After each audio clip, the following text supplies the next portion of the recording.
ओम श्री परमात्मने नमः। एकादशी व्रत महिमा।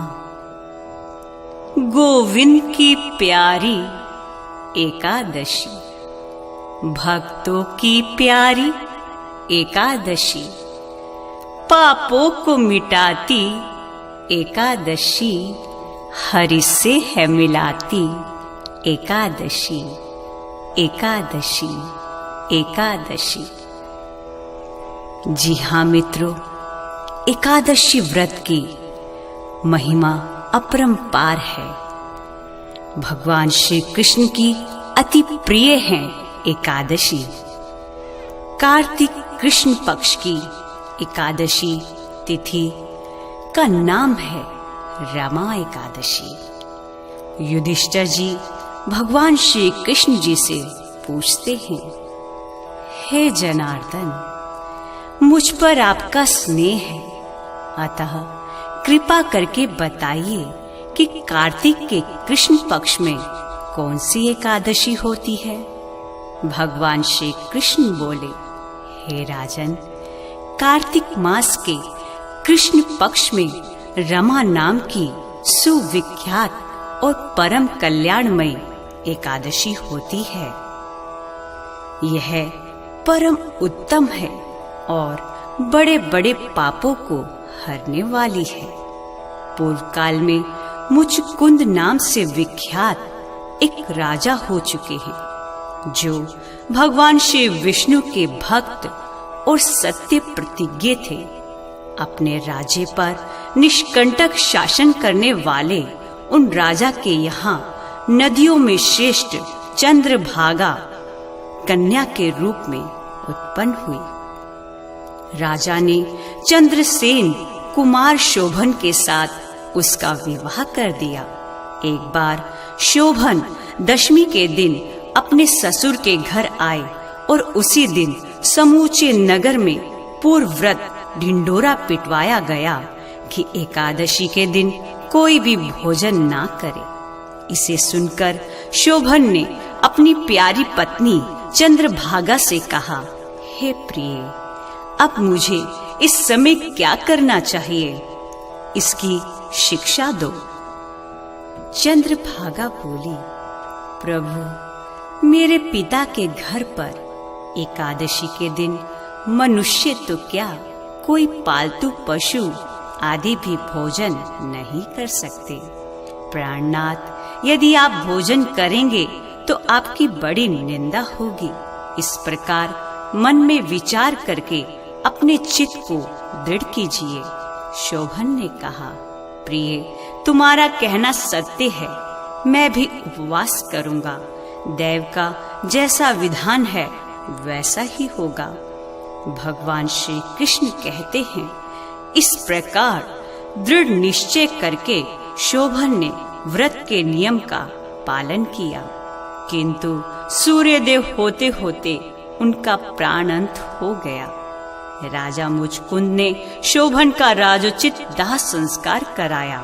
चंद्रभागा भी पति का पारलौकिक क्रम करके पिता के ही घर पर रहने लगी। नृपश्रेष्ठ, उधर शोभन इस व्रत के प्रभाव से मंदराचल के शिखर पर बसे हुए परम रमणीय देवपुर को प्राप्त हुए। वहां शोभन द्वितीय कुबेर की भांति शोभा पाने लगे।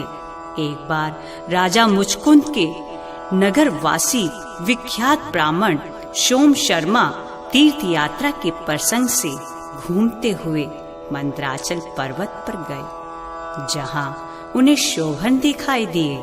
राजा के दामाद को पहचान कर उनके समीप गए।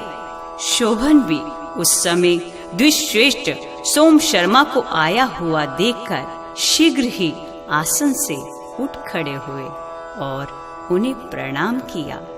फिर क्रमशः अपने ससुर राजा मुचकुंद, प्रिय पत्नी चंद्रभागा तथा समस्त नगर का कुशल क्षेम पूछा। सोम शर्मा ने कहा, राजन, वहाँ सब कुशल है। आश्चर्य है, ऐसा सुंदर और विचित्र नगर जो कहीं किसी ने भी नहीं देखा होगा। बताओ तो सही, आपको इस नगर की प्राप्ति कैसे हुई? शोभन बोले, द्विजेंद्र, कार्तिक के कृष्ण पक्ष में जो रमा नाम की एकादशी होती है, उसी का व्रत करने से मुझे ऐसे नगर की प्राप्ति हुई है। ब्राह्मण, मैंने श्रद्धाहीन होकर इस उत्तम व्रत का अनुष्ठान किया था, इसलिए मैं ऐसा मानता हूँ कि यह नगर स्थायी नहीं है। आप मुचकुंद की सुंदरी कन्या चंद्रभागा से यह सारा वृत्तांत कहिएगा। शोभन की बात सुनकर ब्राह्मण मुचकुंदपुर में गए और वहाँ चंद्रभागा के सामने उन्होंने सारा वृत्तांत कह सुनाया। सोम शर्मा बोले, शुभे, मैंने तुम्हारे पति को प्रत्यक्ष देखा।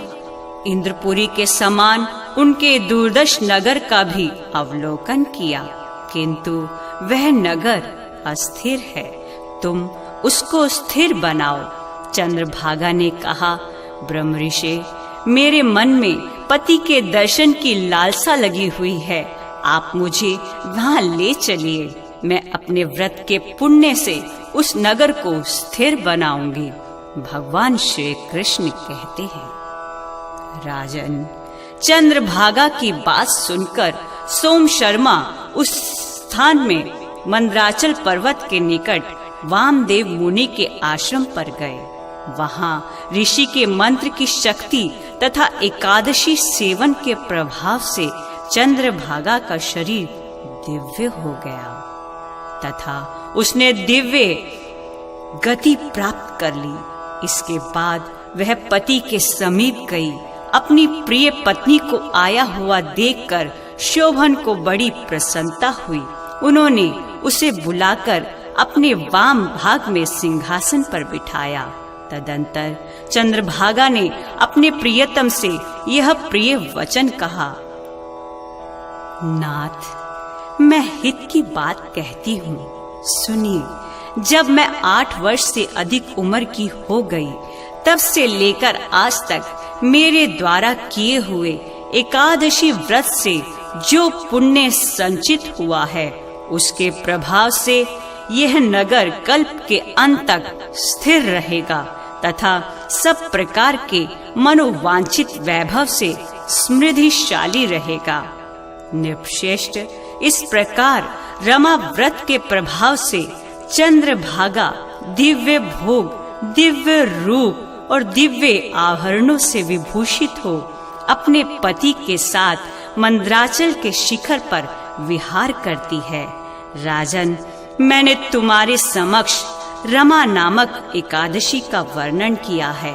यह चिंतामणि तथा कामधेनु के समान सब मनोरथों को पूर्ण करने वाला है, पूर्ण करने वाला है, पूर्ण करने वाला है।